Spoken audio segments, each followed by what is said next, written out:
নমস্কার, আমার নাম শান্তি হাঁসদা।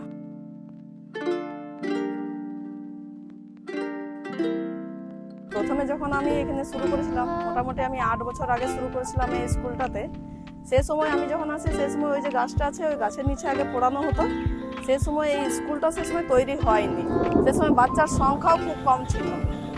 আর সে সময় আমরা ঝড় বৃষ্টি জলের মধ্যে আমরা পড়িয়েছি ছাউনি দিয়ে। তো অনেকটা কষ্টের মধ্যে আমাদের গিয়েছে স্কুলটা। কিন্তু যখন থেকে আদিত্য গ্রুপ আমাদের সঙ্গে যোগাযোগ হয়েছে, তখন তো আমাদের স্কুলটা তৈরি হয়েছে। তার জন্য বাচ্চাগুলো কি বলবো, বাচ্চার সংখ্যাও বেড়েছে। বাচ্চাগুলো রেগুলার ক্লাসও করতে আসে। আমাদের ঝড় বৃষ্টিতেও আমাদের স্কুল চলে।